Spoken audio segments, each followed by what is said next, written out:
Good morning. This is Tini Norkia from the Norkia Family Philippine Adventure.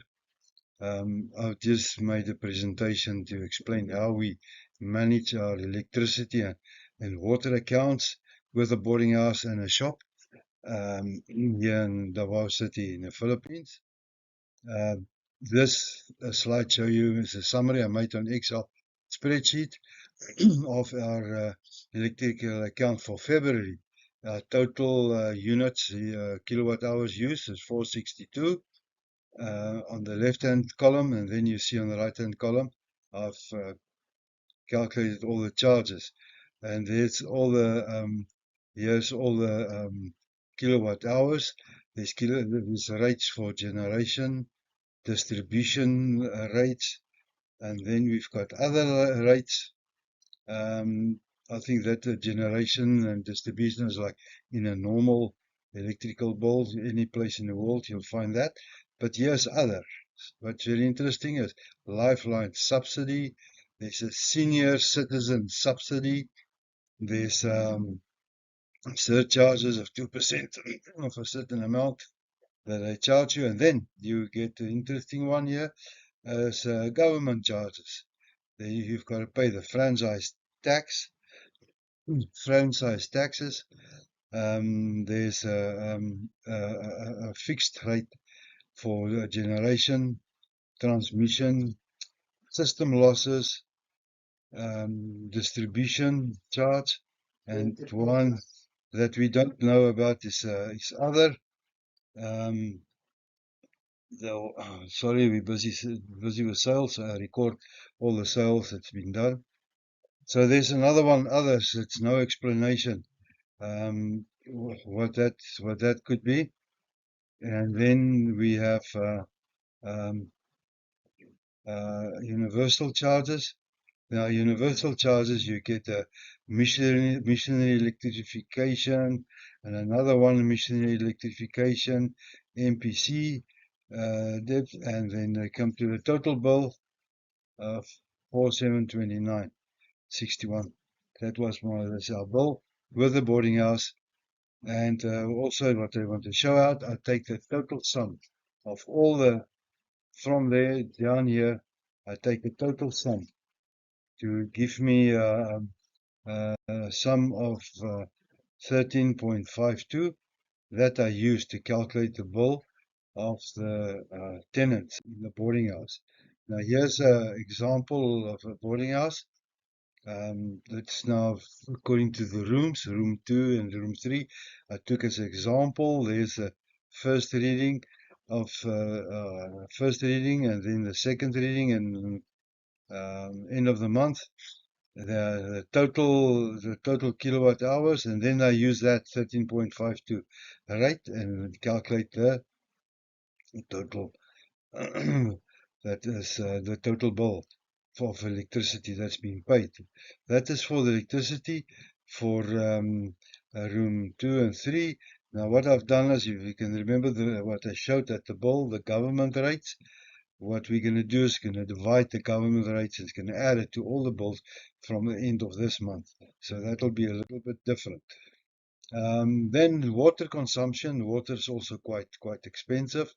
I made a summary of our water bill. You can see the end of, I've got end of January and February here. End of January, 38 cubes.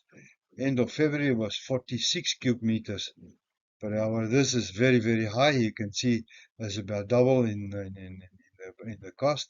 The last month was very high, 1,294 peso. The previous month was only 633. So I'll show how these rates work.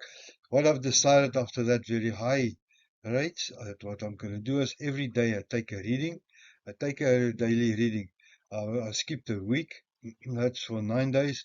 Then I took a reading every day, and I noticed that every day we use plus minus 1 cube meter, and then when there's a lot of washing being done on weekends, it moves to 2 cube hours, and there's one cube hours washing tap water That's still one, and then the next day you can see this increase in the water consumption. There's another 1.5, 1.5, then 111, all the ones, all through, and here again, we was washing done, and that is with, take note, 8, 7, now the people change, there's 7, 8 people, 10 people in the house, in the boarding house. There's washing of the done, then I'll take every day. Tenants done. There's again washing done this weekend. And we've got one tenant in move out, so we're just now 9 people in a boarding house. So this is our total consumption. Last month was very high, so we've got a reservoir tank of 1,000 liters. That means that tank has been filled at least once a day. Is that tank been emptied and filled? We don't use a booster pump. The pressure for me is quite good. So the house is on the Davao City water supply, but boarding house has been supplied by the consumption by the reservoir tank that we use. Here's just a little bit of a summary. You'll see the increase in water consumption from where during the this is still the consumption of the old owner, and then when the construction is done here, it came a little bit down. And then this is end of the month of December when we arrived here, buying a lot of equipment, washing machine, and using more water. Then it went up to 38, what I believe is plus minus our maximum. Supposed to be something major went wrong here with the 46, and I can still not find out what was really the problem there, the root cause for that high consumption of water. But I'm controlling it day by day. That's just a summary of our water consumption. Because the more water, more expensive. This is the new rates is at more than 20% increase. We fall in this bracket. This is our rate bracket. So what they do is, this is the size of the pipe. It's a half-inch pipe. It's 214.20 cents peso up to 10 cubes meter. When you hit from 10 to 20, they add 22.50. So you pay this one plus that one. And if your consumption exceeds 20 plus 29 times the cubes been exceeded, and once you go to 31 to 40, you can see the big increase in the rate. And if you exceed 40, it's very, very expensive. It's very high. So that is just very, very high. We've got a mechanical meter on the outside from the city power, city water, the Davao water. So this is a new rate, 20% increase. So just to account per tenant, how we work it out on the old rate, each tenant just pay 100 peso. If the consumption exceeds 45 cubes, tenants pay 200 peso. So that is what happened with that 46 cubes. Some of the tenants paid 200 to 200 peso. It was very high. It's very high cost. We talk about 1,200. We need to keep our cost low. The new rates, plus minus 25%.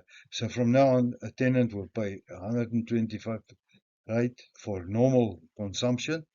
Once the consumption exceeds 20 cubes, the rate increases to 150 peso. Once we over consumption more than 40 cubes per hour, it will go to 200 peso. So that is how we will get the tenants to be more saving of water, and also to help us carry the high water cost. This is quite a big cost. If it's too much, we need to control the electricity and the water rates the best that we can. And I'm doing that. I'm taking even electrical daily readings. It's also a mechanical kilowatt hour meter. So I found that some of your equipment, what's interesting is come from Malaysia. Malaysia is 50 hertz. So if you use a kettle 50 hertz and the network supply in Philippines is 60 hertz, your efficiency comes down. So you pay more for electricity. The efficiency is down. So the consumption of electricity is higher. So all the 50 hertz equipment is going to give me low efficiency and high consumption of kilowatt hours. So we decided to not to use some of that 50 hertz equipment because electricity, we use more gas. Luckily, it's the gas stove. We use boiling water on the gas oven and gas stove. That is a big saving for us because gas is quite a big saving. I'll have later another discussion on the gas and the cost of gas. I will add it in my next presentation. Thanks for listening, and please press the subscribe button. Give some comments, and if you want more information, let me know. I'll give you more information. And thanks for being part of the channel. Thanks for the people that already subscribed, and have a great day. God bless. Bye.